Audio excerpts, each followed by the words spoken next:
আমি প্রথমেই বলবো কৃষ্টিতপা সৎসঙ্গীগণের যে লিঙ্ক ধারাবাহিকতা সেখানেই দেওয়া আছে, সেই কথাটা দিয়ে আমার আজকের ইষ্ট প্রসঙ্গ আমি শুরু করি। সেই কথাটা হচ্ছে, সৎ যদি হয় সঙ্গ তোমার, ভাব যদি হয় মহান উচ্চ, বিশ্ব দুয়ারে সাধনা তোমার হবে না ব্যর্থ, হবে না তুচ্ছ। আমরা যারা প্রিয় পরমের আশ্রিত, আমরা যারা সৎসঙ্গী, সৎ এ আশ্রিত যে সঙ্গ, সেই সৎসঙ্গী আমরা। তাই বলছে, সৎ যদি হয় সঙ্গ তোমার, ভাব যদি হয় মহান উচ্চ। অর্থাৎ আমরা যে সঙ্গ করছি, এই সঙ্গটা সৎ হওয়া চাই। আমার ভাবটা, আমার চেতনাটা, আমার চিন্তাটা, আমার অভিব্যক্তিটা, আমার অন্তর্নিহিত চাহিদাটা যদি মহান উচ্চ হয়, তাহলে ঠাকুরই বলছেন, বিশ্ব দুয়ারে সাধনা তোমার হবে না ব্যর্থ, হবে না তুচ্ছ। আমি আরেকটা কথা আমার আজকে বলতে খুব ইচ্ছে করছে। একটু ভারাক্রান্ত মন, অশোকদা জানেন সব, আমার আলোচনার মধ্যেই কিছু ইঙ্গিতে বহন করবে। তাই ক্ষমা সুন্দর দৃষ্টিতে দেখার অনুরোধ রইল। আমরা প্রতিদিন সকালে ঘুম থেকে উঠে আমার প্রিয় পরমের রাঙা রাতুল চরণে আকুতি ভরা কণ্ঠে শত অনুজ্ঞা পাঠ করি। সেই শত অনুজ্ঞা কি? আমি অক্রোধী, আমি ওয়ানি, আমি নিরলস কামলবজিত বসি, আমি ইষ্ট প্রাণ সেবাপটু, অস্থি বৃদ্ধি যাজনযত্র পরমানন্দ উদ্দীপ্ত, শক্তি সমৃদ্ধ, প্রেম পুষ্ট তোমারই সন্তান, প্রেম পুষ্ট চিরচেতন, অজর অমর, আমায় গ্রহণ করো, প্রণাম লো। এই কথাগুলোর মধ্যেই আমি নিজেকে প্রকাশ করছি আমার প্রভুর সামনে। আমার ক্রোধ নেই, আমি অমানি, আমি নিরভিমান, আত্মশ্লাঘাহীন, মান শূন্য। আমি আমার কাম লোভ ত্যাগ করেছি। আমি ইষ্ট প্রাণ, আমি সেবাপটু। আমার অস্তিত্বকে এবং অস্তিত্বকে বৃদ্ধি করে যাজন এবং যত্রের মাধ্যমে আমি প্রেমপুষ্ট হয়েছি। আমি চিরচেতন, আমায় গ্রহণ করো প্রভু, আমার প্রণাম লও। অর্থাৎ আমি ক্ষুদ্রাতি ক্ষুদ্র একজন ব্যক্তি হিসেবে আমার ধারণা এইটাই হয়, আমি এই সমস্ত আমার চারিত্রিক দোষগুলোকে বর্জন করে, চারিত্রিক গুণগুলোকে প্রস্ফুটিত করে আমি আমার প্রভুর চরণে আত্মসমর্পণ করিলাম। তাই আজকের দিনে অত্যন্ত, এতদিন বলেছি কঠিন সময়, আজকে আমি কিন্তু কঠিন সময় বলবো না। কঠিন একটা দ্বন্দ্বের মধ্যে, কঠিন বিরোধিতার মধ্যে আমাদের জীবনে চালনা হচ্ছে। আমরা বুঝতে পারছি না কোথায় আমরা আছি, কোথায় আমরা যাব। তাই ঠাকুরেরই কিছু কথা বলার জন্য আমার খুব ইচ্ছে করছে। আজকে আচার্য ঠাকুর বলছেন, দেবে দেবতা হাজার দরিস, আচার্য যার ইষ্ট নয়, স্পষ্টতর বুঝে রাখিস, জীবন চলায় নেহাতে ভয়। আমরা যখন আমাদের চাহিদা অনুযায়ী আমরা পাই না, তখন হাজারো দেব দেবতার পেছনে ছুটি। তাই ঠাকুর বলছেন, দেব দেবতা হাজার ধরিস, আচার্য যার ইষ্ট নয়, স্পষ্টতর বুঝে রাখিস, জীবন চলার নেহাত ভয়। এখন প্রশ্ন, কে সে আচার্য? আচার্যকে আমি কিভাবে চিনব? আচার্যের পরিচয় কি? আমি একটা কথা বলে রাখছি এখানে, গত কিছুদিন আগেই আমি পড়ছিলাম, আমি একটা প্রশ্ন রেখে যাব। এখানে যারা জ্ঞানী ব্যক্তি, বিদগ্ধ ব্যক্তিরা আছেন, বিশেষ করে ঠাকুরের পাঞ্জাদের কর্মীরা আছেন, আমি করজোরে ক্ষমা চেয়ে প্রশ্নটা রাখবো। আলোচনা প্রসঙ্গের প্রথম খণ্ডের 124 পৃষ্ঠার মাঝামাঝি জায়গায় আমি পড়তে পেলাম, পড়তে পড়তে দেখতে পেলাম আমার প্রিয় পরম বলছেন আলোচনা প্রসঙ্গে, কি বলছেন? আমি হয়তো নেই, আমার সন্তান সন্ততির মধ্যে আমার কিছু গুণাবলী আপনারা দেখতে পাবেন, কারণ তারা আমার থেকে এসেছে। তাদেরকে শ্রদ্ধা করবেন, তাদেরকে সম্মান করবেন, কিন্তু তাদেরকে কখনো ইষ্ট ভাববেন না। আমার কথা নয়, আমার প্রভুর কথায় বলছি আমি। তাই তিনি বলছেন, ইষ্টগুরু পুরুষোত্তম, প্রতীক গুরু বংশধর, রেত শরীরের সত্য থেকে জানত তিনি নিরন্তর। আমার বিশ্লেষণের মধ্যে হয়তোবা আপনারা হয়তো খুঁজে পাবেন এই আচার্যকে।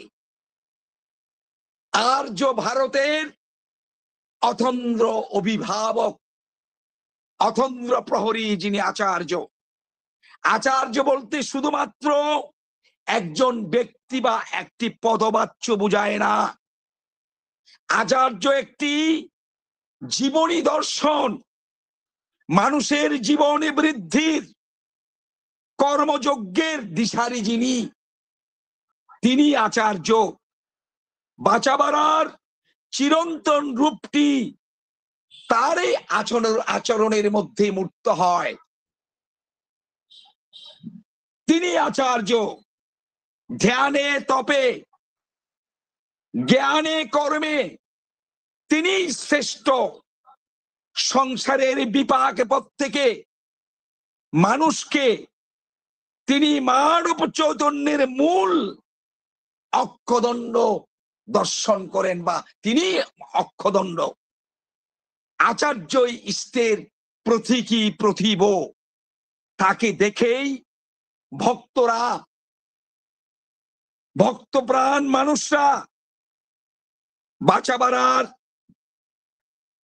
চলার পথ নির্ণয় করে। এইটাই সৎসঙ্গীদের দর্শন। শ্রীমদ ভগবত গীতায় 3য় অধ্যায়ে বলছে, যৎ যৎ চরতি শ্রেষ্ঠস্ত দেবেতর জন সযৎ প্রমাণং কুরুতে লোকস্তনু বর্ততে। তার বাংলাটা হচ্ছে, আমি একটু সংস্কৃত কথা কম বলতে চাই, কারণ গীতার কথাগুলো সাধারণ মানুষে বোঝে না। আমাদের মতো মুখ্য সূক্ষ্ম মানুষরা আমরা বুঝি না। তাই ঠাকুর বলছেন, যিনি শ্রেষ্ঠ আচরণ করেন সর্বসাধারণের, তিনি সর্বসাধারণের তারই অনুবর্তন করে থাকে। শ্রী শ্রী ঠাকুর তার ছড়ায় বলেছেন, কি বলেছেন? সৎ ও শ্রেষ্ঠ আশ্রয় যার, উন্নতি হয় অবাধ তার।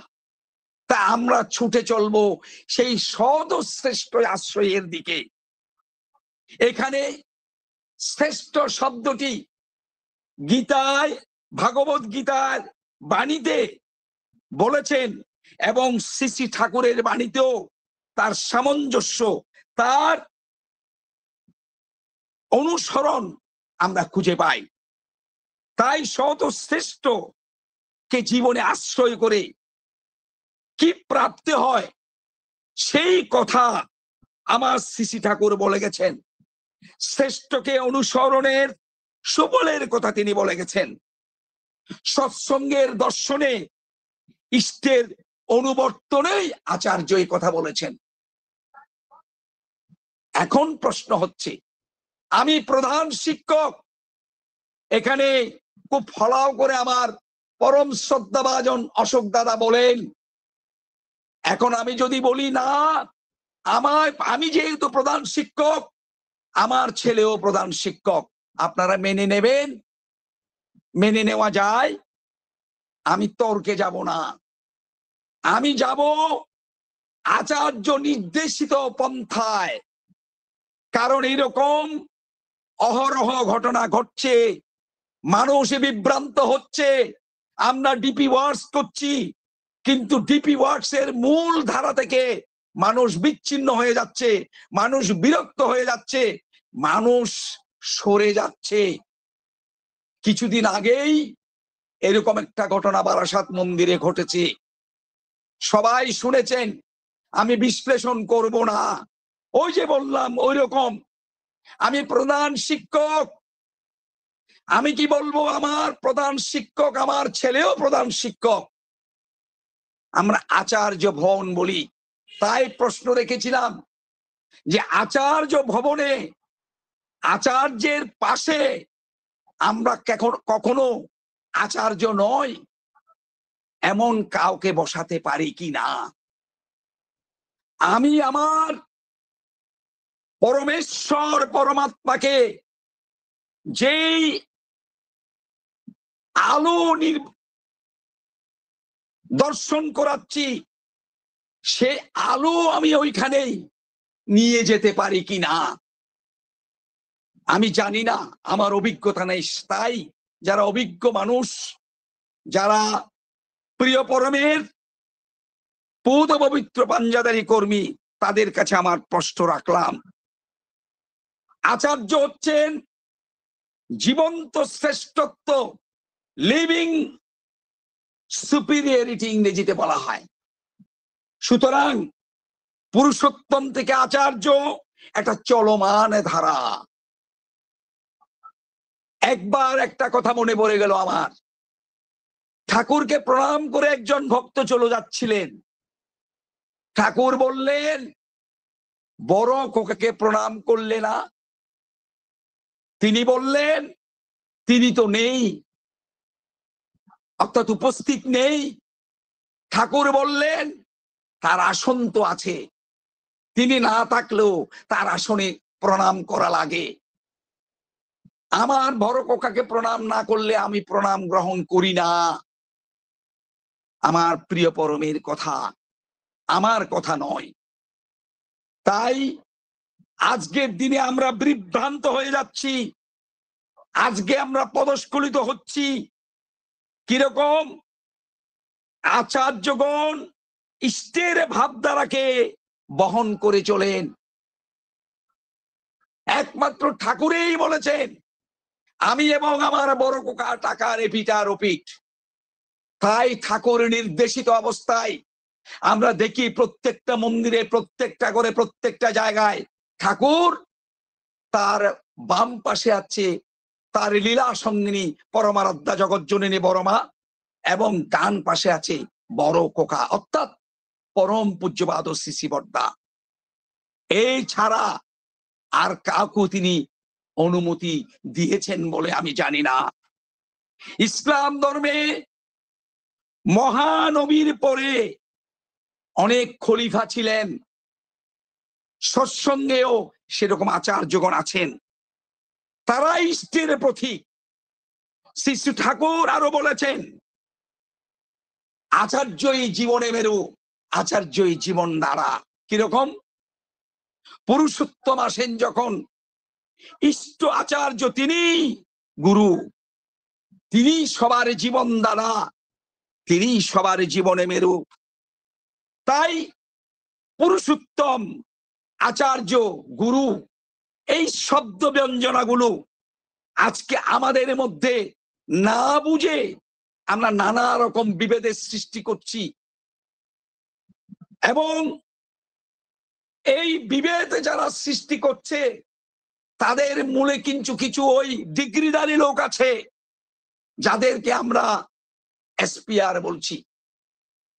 এইরকম লোক দ্বারা কিছু উচ্ছৃঙ্খল যুবক সৃষ্টি হচ্ছে, যে কারণে মানুষ আজকে বিচ্যুত হচ্ছে।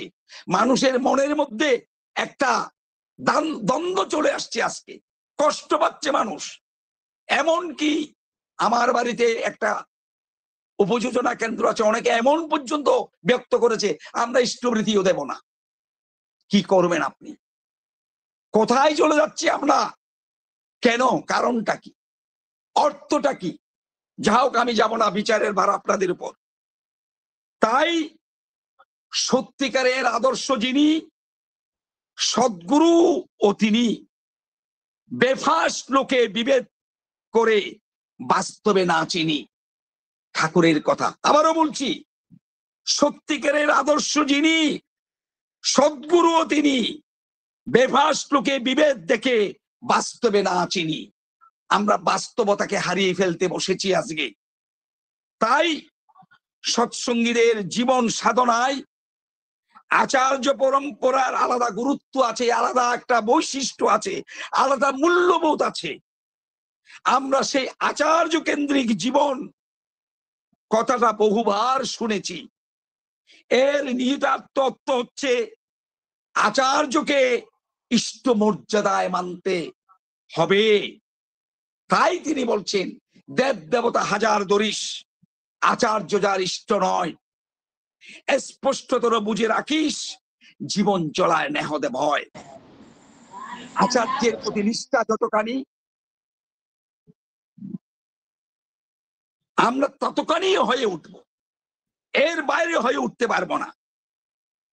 তাই আচার্য গুরুতে নিষ্ঠা যাদের, শিষ্ট যেমনই তর, উন্নতি হয় তেমন তরই, কৃতিও তেমনি তর। এগুলা ঠাকুরের কথা, আমার কথা নয়। আচার্যের আদেশ, আচার্যের নির্দেশ, প্রেরণা, উৎসাহ বাক্য বহু মানুষের জীবনের উন্নতির পথ প্রদর্শক হয়েছে, উন্নতির পথকে প্রশস্ত করে দিয়েছে। আচার্যের আদেশ, নির্দেশ, উৎসাহ বাক্য, প্রেমালাপ, এইসব কথা লিখে, এইসব কথা বলে আমি সময় নষ্ট করব না। আমাদের একটা জিনিস মনে রাখা দরকার, আমাদের দীক্ষার পর ঠাকুরেই বলছেন শিক্ষার প্রয়োজন। কিরকম? দীক্ষা নিয়ে শিক্ষা ধরিস, আচার্যকে করে সার, আচরণী বোচ্চায়নে জ্ঞানের সাগর হনা পার। তাই দীক্ষা নেওয়ার পর আচার্যের কাছ থেকে শিক্ষা নিতে হয়। আমি আমার মাথা পেতে নেব, আপনারাও মাথা পেতে নেবেন, পৃথিবীর লক্ষ লক্ষ মানুষ মাথা পেতে নেবেন, যদি আমার আচার্যদেবের এরকম নির্দেশ থাকে। আচার্যদেব যদি এরকম নির্দেশ দিয়ে থাকেন, তাই আমার প্রশ্ন, আচার্যদেব এরকম নির্দেশ দিয়েছে কিনা? আচার্য ভবনের পাশে, আচার্যের পাশে আমি আরো আমার ইচ্ছে মতো কাউকে বসাতে পারবো কিনা? যা হোক, আমি সেদিকে আর যাচ্ছি না। এই কারণে আজকে বলছেন দীক্ষা নিয়ে আচার্যের কাছে শিক্ষার প্রয়োজন আছে। বাঁচাবার যে দর্শনের যে তুক আচার্যের মাধ্যমে আমরা অর্জন করছি, সেই তুককে জানার জন্য, জীবনের পথ খুঁজে পাওয়ার জন্য আমার প্রিয় পরম বিশ্ব ব্রহ্মাণ্ডের মালিক আমাদের জন্য এক পরম পরা সৃষ্টি করে গেছেন, যেটাকে আমরা রাজপথে বলছি। আমরা রাজপথে পেয়েছি, কিন্তু রাজপথটাকে কেন আমরা আজকে কলুষিত করার জন্য উঠে পড়ে লেগেছি? কি স্বার্থ আমার? আমার যদি আমার প্রভুই প্রধান স্বার্থ হয়, আমার যদি আমার আচার্যই প্রধান স্বার্থ হয়, তাহলে কেন আমি ওই সমস্ত কর্ম করতে যাব? আজকের এই মহতী অনুষ্ঠানের ভক্তপ্রাণ দাদা ও মায়েরা, আচার্য প্রসঙ্গে ইষ্টগুরু থেকে প্রতীক গুরু, এই সামগ্রিক ধারাবাহিকতাটাকে, এই চলমানতাটাকে বুঝে নেওয়ার আজকে দরকার হয়ে পড়েছে। ইষ্ট হলেন পুরুষোত্তম, আর আচার্য হলেন তার প্রতীক। চলমান বংশধারা আমার ঠাকুর সৃষ্টি করে গেছেন। এই ধারা পৃথিবীর বুকে আপনারা কোথাও খুঁজে পাবেন না আজ অব্দি। তাই এই ধারা মাথায় নিয়ে আমরা আজকে এগিয়ে চলেছি। ঠাকুরের বলা নির্দেশ পালনের কাজেই আমরা জীবন পাত করছি, আমাদের আর কিছুই নেই। সেজন্য এখানে কোনো দ্বন্দ্ব নেই, সেজন্য এখানে কোনো বিভেদ নেই, সেজন্য এখানে কোনো দলাদলি নেই। কিন্তু তারপরেও আমার একটা কথা মনে পড়ে গেল, আজকালকার খুব বেশি আমার পরম পূজ্যবাদ আচার্যদেব এই কথাটা বলা শুরু করে দিয়েছেন। কি কথাটা? সেই কথাটা হলো, আমাদের জীবনে স্বার্থবুদ্ধিটাই হচ্ছে আমাদের জীবনের সবচেয়ে বড় প্রতিবন্ধকতা। এই স্বার্থবুদ্ধির কারণে আমরা আজকে আস্তে আস্তে পিছিয়ে যাচ্ছি। এই স্বার্থবুদ্ধির কারণেই আজকে ডিপি ওয়ার্স এর প্রয়োজনীয়তা হয়ে পড়েছে। এই স্বার্থবুদ্ধির কারণেই আজকে আমরা হাজার হাজার লোককে হারিয়ে ফেলছি। তাই তিনি বলছেন, আচার্যদেব বলছেন, আমি ডিপি ওয়ার্স করতে গেলাম, আমি সৎসঙ্গে গেলাম, আমি গান করলাম, আমি বক্তৃতা দিলাম, আমি পাঠ করলাম, আমার মনের মধ্যে জাগরিত হলো, আমাকে চিনল তো, আমি প্রচার হলাম তো, আমাকে সবাই চিনল তো। আমি কিন্তু আমাকে চেনার জন্য ঠাকুর ধরি নাই, আমি ঠাকুরকে মানুষের কাছে তুলে ধরার জন্য, চেনার জন্য ঠাকুরকে ধরেছি। আপনারা সবাই জেনে রাখুন, এটাই আমার মূল মন্ত্র হোক। ঠাকুরকে জনমানসে, বিশ্বের দরবারে তুলে ধরার জন্যই আমি ঠাকুরকে ধরেছি, আমাকে তুলে ধরার জন্যই ঠাকুরকে আমি ধরিনি।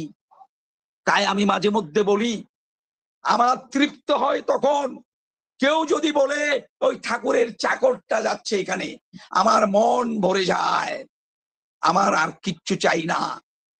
আমি একদিন আমার পরম শ্রদ্ধাভাজন ঋত্বিক দেবতা সেই মৃত্যুঞ্জয় দেবনাথ দা বলছিলেন অনেক দিন আগে, এই কৃষ্টিতবার মধ্যে আমরা কি স্মরণ করছি, আমরা কি চিন্তা করছি যে আমাদের বংশধরদের আমরা কি করব, আমরা আমাদের উত্তরসূরি সৃষ্টি করে যেতে পারছি, আমরা আমাদের পরিবারটাকে সঠিক পথে এগিয়ে নিয়ে যেতে পারছি?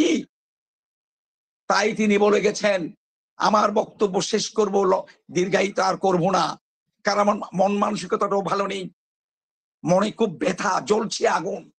কিসের আগুন? অন্য কিছুর আগুন নয়, আমার প্রিয় পরমের গ্লানি হচ্ছে বলে আমার আগুন জ্বলছে, আমার আচার্যের অপমাননা হচ্ছে বলে আমার আগুন জ্বলছে, আর কোনো নয়, আমার কোনো স্বার্থ নেই।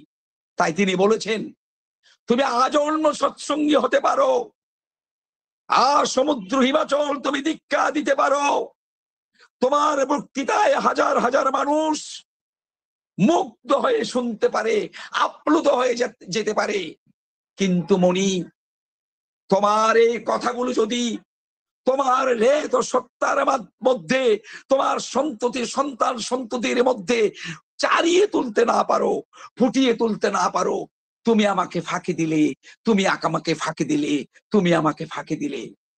তাই আজকে আমার করজোড়ে অনুরোধ, আমরা যেন ফাঁকির অধিকারী না হই, আমরা যেন তার সন্তান হয়ে উঠতে পারি, আমরা যেন তার নির্দেশিত পথে চলতে পারি। পরিশেষে বলবো, তিনি বলছেন, আমার কোনো কথা নাই, আমি অধমের কোনো কথা আমি বলি না, আমার কোনো কথা নাই, আমি বলবো প্রত্যেকে, আমি তার দাস। তিনি বলছেন, আগে বিরোধী মীমাংসা করে মৈত্রী প্রতিষ্ঠা করো, তারপরে সেবা ও প্রার্থনার জন্য মন্দিরে যাও।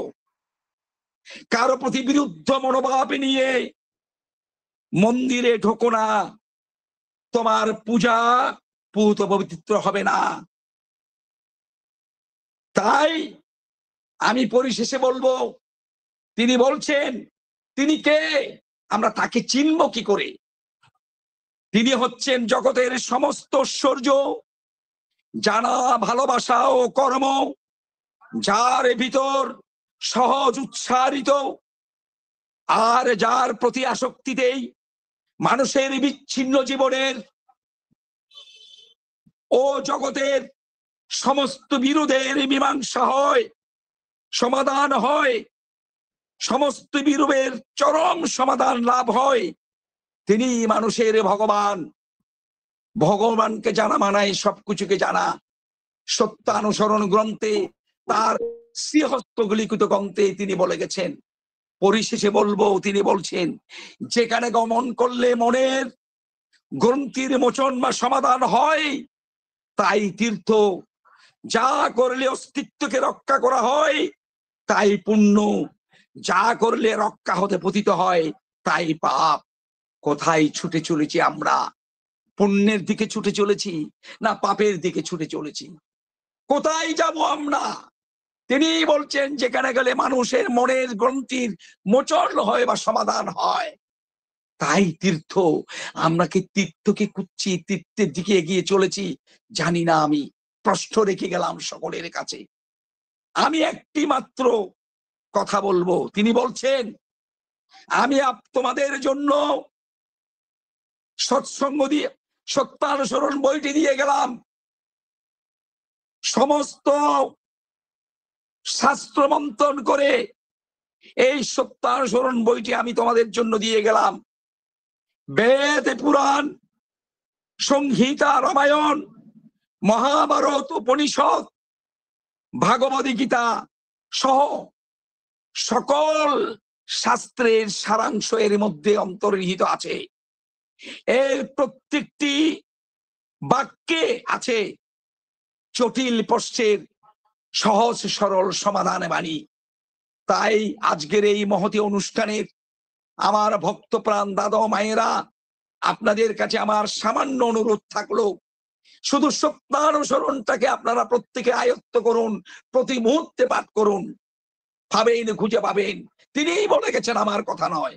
ওখানেই গীতা পাবেন, ওখানেই মহাভারত পাবেন, ওখানেই মনুসংহিতা পাবেন, ওখানেই রামায়ণ পাবেন। আজকের এই মহতী অনুষ্ঠানে সকলকে আমি বলবো, আর কিছু আমরা চাই না। আমাদের সত্তার মূল হলো বেঁচে থাকা। তাই তিনি বলছেন, ঠাকুর বলছেন, আমি মনে করি সকল মানুষই সচ্চিদানন্দের প্রতীক। সৎ চিৎ আনন্দ। সৎ মানে অস্তিত্ব, চিৎ মানে চেতনা, আনন্দ মানে বৃদ্ধি পাওয়া। প্রত্যেকটা মানুষ তার অস্তিত্ব এবং চেতনা নিয়ে বৃদ্ধি পেতে চায়, বেঁচে থাকতে চায়। তাই আমাদের সত্তার মূল চাহিদাই হলো বেঁচে থাকা। আর এই বেঁচে থাকার জন্যই প্রয়োজন হয় ধর্ম, সঠিক ধর্ম। ধর্ম কোনো অলীক ব্যাপার নয়। ধর্ম হচ্ছে নিষ্ঠা আনন্দিত আচরণের ব্যাপার। তাই গীতায় বলা হয়েছে, আপনি আচরি ধর্ম অপরে শিখাও। আমি যদি বলি, বাবা তোমরা সিগারেট খাবে না, আমার সন্তানদের বললাম, আমি ভাত খেয়ে উঠে আমার রুমে বসে সিগারেট ধরে সিগারেট টানলাম, আমার সন্তানেই আমাকে বলেছে। প্রকৃষ্ট উদাহরণ, আমি একদিন, আমরা সবাই খাবার টেবিলে বসেছি, আমার মেজ ছেলে যে ডাক্তার, সে ডাক্তারি পড়ছিল, সে বলছে যে আমার বাবাই আমাদের আদর্শ, আমার বাবা যা করে ভালো কাজ করে সব, সুতরাং বাবার সবকিছুকে আমরা অনুসরণ এবং অনুকরণ করব। আমি তো অবাক হয়ে রইলাম। খুব ভালো কথা বলছে, আনন্দ লাগছে মনে মনে। শেষ বাক্যটা শুনবেন। শেষ বাক্যটা বলল, আমার বাবা সিগারেট খায়, তাই সিগারেটটা নিশ্চয়ই ভালো জিনিস, আমরাও খেতে পারি। আমি কান ধরে শপথ করলাম। আমার স্ত্রী বলল, কেমন বোঝা হলো তো? আমি সেই দিন থেকে ধূমপান বন্ধ করলাম। এইটাই বলে আপনি আচরি ধর্ম অপরে শিখাও। আমরা বলে যাচ্ছি, আমি যা আচরণ করব আমার সন্তান তা শিখবে। আমি ভুলে যাচ্ছি আমার যত বড় ডিগ্রি থাকুক না কেন, আমি এসপিআর হয়ে যাই হই না কেন। তাই পরিশেষে বলবো, এসপিআর মানে এমন জিনিস নয়। ঠাকুর বলছেন ঋত্বিক মানে ঋগ্বেদ জ্ঞান অবশ্যই তার আছে। এমন ঋত্বিক যার কোনো জ্ঞান নাই, যাবি না তার কাছে। আমার কথা নয়, আমি অধমের কথা নয়, মাফ করবেন। আবার বলছেন ঋত্বিক বলে তাকেই জানিস যে করে তোর জ্ঞানের উদয়, ভণ্ড হলে মানবি না কো, আমি কিন্তু সদা সদয়, আমি কিন্তু সদা সদয়। আমাকে ক্ষমা সুন্দর দৃষ্টিতে দেখবেন। কিছু অপ্রাসঙ্গিক কথা, সেগুলো মনের জ্বালা যন্ত্রণা থেকে। ওই জ্বালাটা হলো আমার প্রভু, আমার কেমন জানি মনে হচ্ছে আমার প্রভু অপমানিত হচ্ছেন, আমার প্রভুকে অমান্য করা হচ্ছে, আমার আচার্যদেবকে অমান্য করা হচ্ছে। তাই বললাম আজকের এই মহতী অনুষ্ঠানের প্রত্যেককে আমার রাসিক্ত জয়গুরু জানিয়ে আমার সংক্ষিপ্ত পরিসরের ইষ্ট প্রসঙ্গ এখানেই বিরাম দিলাম।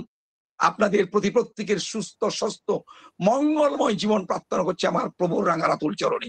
জয় গুরু। বন্দে পুরুষোত্তমম, বন্দে পুরুষোত্তমম, বন্দে পুরুষোত্তমম।